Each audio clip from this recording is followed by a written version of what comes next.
So good morning, y'all. I am making this video to address some of the comments and questions that you guys left.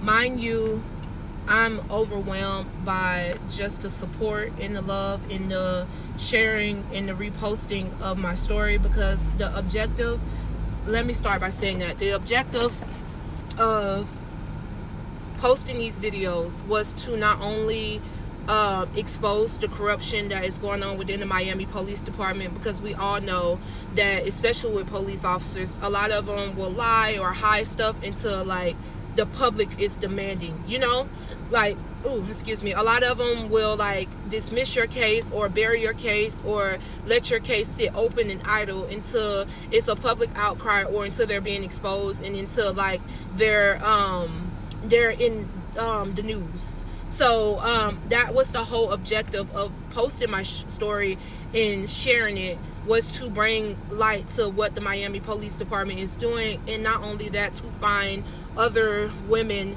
that this has possibly happened to and similar stories. I will say it is so overwhelming that so many women have reached out to me who has not only gone to Vixen Plastic Surgery, but who has had my doctor and has similar experiences.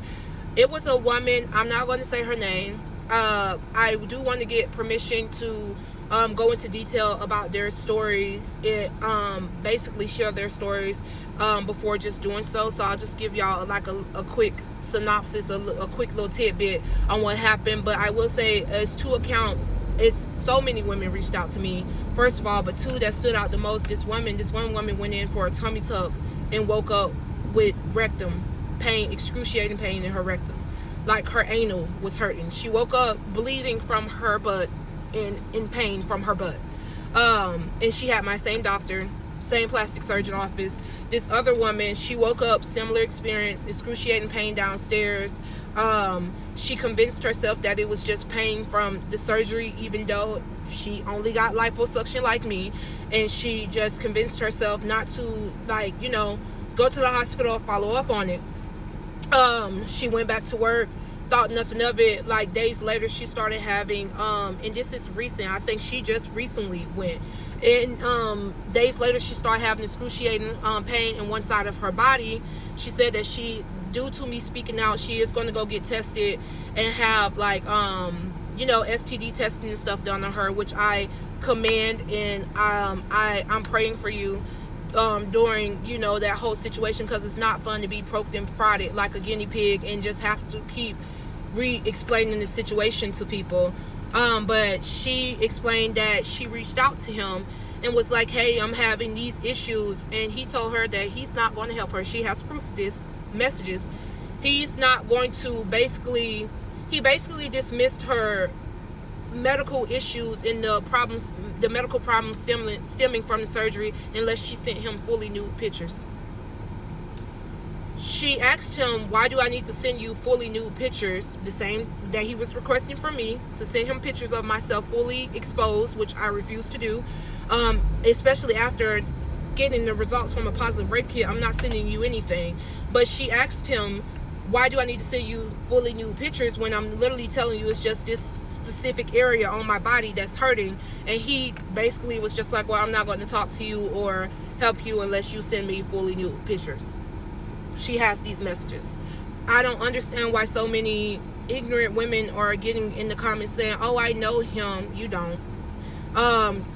You guys didn't go to the same school. You don't know this man. You probably run up on him saying, hey, you remember me? And he would tell you no.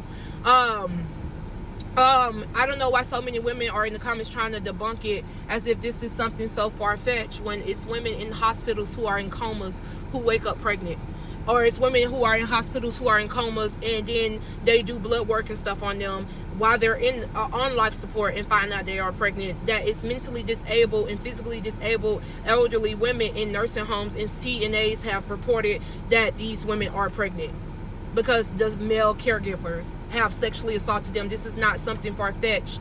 I don't know why God chose me to go through this. I've wavered in my faith so much because of this situation. I've battled suicidal thoughts and depression. It's a lot.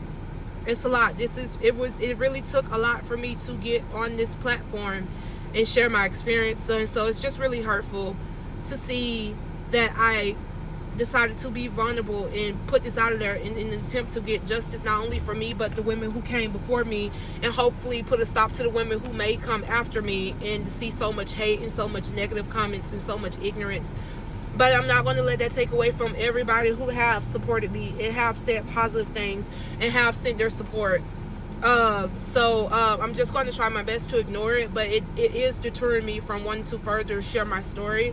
Not only is the hate and the negativity deterring me from wanting to further share my story, but also I've seen a lot of comments from you ladies saying that I have nothing to prove to nobody, to contact an attorney, to not expose my hand completely, which I do agree with, to not give them my smoking gun. I have to address that as well. I have contacted a lot of attorneys. Whether you guys believe it or not, I have contacted a couple of attorneys, but until I have the results of the positive rape kit, a lot of attorneys are looking at it from a monetary standpoint, which a lot of attorneys do. They looking at if they represent me, what can they get out of this situation. But I had two.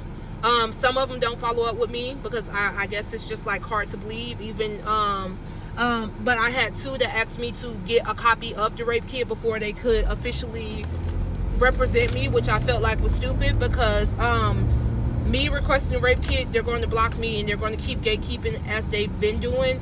If an attorney reaches out to the district attorney's office and explain the situation and say, hey, my client has a positive rape kit in your database, we need a copy of that, there may be more at liberty to releasing that information to an attorney. So I don't understand why I haven't found an attorney who would just reach out on my behalf and get that rape kit. But I do believe in God, and I do believe that he will not let just anything happen to his children. So I do believe that as I reach out to more attorneys today, I will get one who will obtain the rape kit, and then it'll kind of snowball from there. Not only will they not release the rape kit, they won't release the video footage from the day I had surgery. It's cameras all up and through Vixen Plastic Surgery.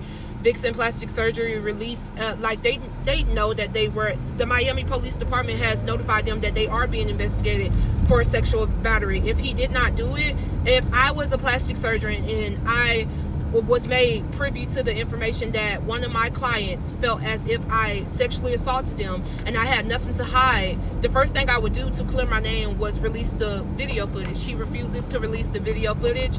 He refuses to release my medical records. He refuses, and then the Miami Police Department turned around and refused to release the positive rape kit. So everybody's saying like, oh, I can't believe this, is untrue. If you were truly innocent, put yourself in the doctor's shoes. If you were truly innocent and you heard an egregious claim, such as one of your patients are stating that you raped them, wouldn't you do everything in your power to clear your name? I would. If I had nothing to hide, I'd say, hell yeah, y'all can check the cameras. You want me to take a DNA test? And that's another thing. They won't. I asked Cortia, the one in the screenshots from the emails, she's very nasty. She's a very nasty individual. I asked her, I said, why haven't you guys collected any DNA samples from all the male staff that was there on the day I had my surgery? She won't do that. Oh, we can't just do that. It's an investigation. Yes, you can. You are the police. You can subpoena that information. Yes, you can. What do you mean you can't do that? If you guys read the screenshots of the emails between me and Cortia, she got real nasty with me and she was like, oh, I can't release your rape kit. She's blocking it. She's refusing to give it to me. I will log into the Florida kit thing on video for you guys to see that I'm not making this up. When I log into the online thing from the Roxy Bolton Rape Center, where they give you a password and a username to go on to see your rape kit results, it's blocked. The Miami Police Department blocked it. I've never heard of this in my life. Even